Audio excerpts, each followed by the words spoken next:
આગળ સમાચારમાં વાત કરીએ તો રાજકોટથી સમાચાર પ્રાપ્ત થઈ રહ્યા છે। રાજકોટના ધોરાજીમાં હિટ એન્ડ રનની ઘટનામાં મહિલા મોતને ભેટી છે।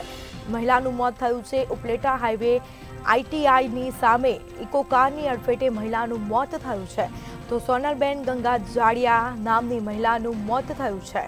તો મહિલાના મૃતદેહને પીએમ અર્થે હોસ્પિટલ લઈ જવામાં આવ્યો હતો। ધોરાજી પોલીસે ફરિયાદ નોંધી છે અને આ મામલે વધુ તપાસ હાથ ધરી છે।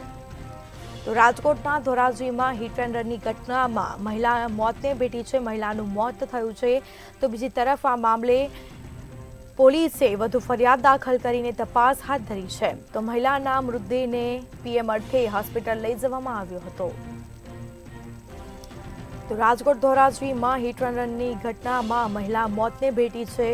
ઉપલેટા હાઈવે આઈટીઆઈની સામે ઇકો કારની અડફેટે મહિલાનું ઘટના સ્થળે જ મોત નીપજ્યું હતું અને જે બાદ તાત્કાલિક મૃતદેહને પીએમ અર્થે હોસ્પિટલ ખસેડી દેવામાં આવ્યો હતો। તો ધોરાજી પોલીસ પણ ઘટના સ્થળ પર પહોંચીને ફરિયાદ દાખલ કરી છે અને આ મામલે વધુ તપાસ હાથ ધરાઈ છે। તો રાજકોટના ધોરાજી પાસે હિટ એન્ડ રનની ઘટનામાં મહિલાનું મોત થયું છે। તો ઉપલેટા હાઈવે આઈટીઆઈની સામે ઇકો કારની અડફેટે મહિલા મોતને ભેટી છે। આ મામલે વધુ કાર્યવાહી પણ હાથ ધરાશે। પોલીસને જાણ થતાં પોલીસ કાફલો તુરંત ઘટના સ્થળ પર પહોંચીને આ મામલે વધુ કાર્યવાહી હાથ ધરી છે। મહિલાના મૃતદેહને પીએમ અર્થે નજીકની હોસ્પિટલમાં લઈ જવામાં આવ્યો હતો। તો રાજકોટના ધોરાજી હિટ એન્ડ રનની ઘટનામાં મહિલાનું મોત। ઉપલેટા હાઈવે આઈટીઆઈની સામે ઇકો કારની અડફેટે મહિલાનું મોત થયું છે। તો આ મામલે વધુ કાર્યવાહી હાથ ધરાઈ છે। મહિલાના મૃતદેહને પીએમ અર્થે હોસ્પિટલ લઈ જવામાં આવ્યો છે। ધોરાજી પોલીસે આ મામલે ફરિયાદ પણ દાખલ કરી છે અને વધુ કાર્યવાહી પણ હાથ ધરી છે। તો રાજકોટથી સમાચાર।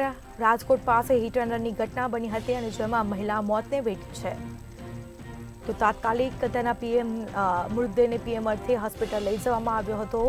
તો ધોરાજી પોલીસ પણ ઘટના સ્થળ પર પહોંચીને આ મામલે વધુ તપાસ હાથ ધરી છે। તો સોનલબેન ગંગા જાડિયા નામની મહિલાનું મોત થયું છે।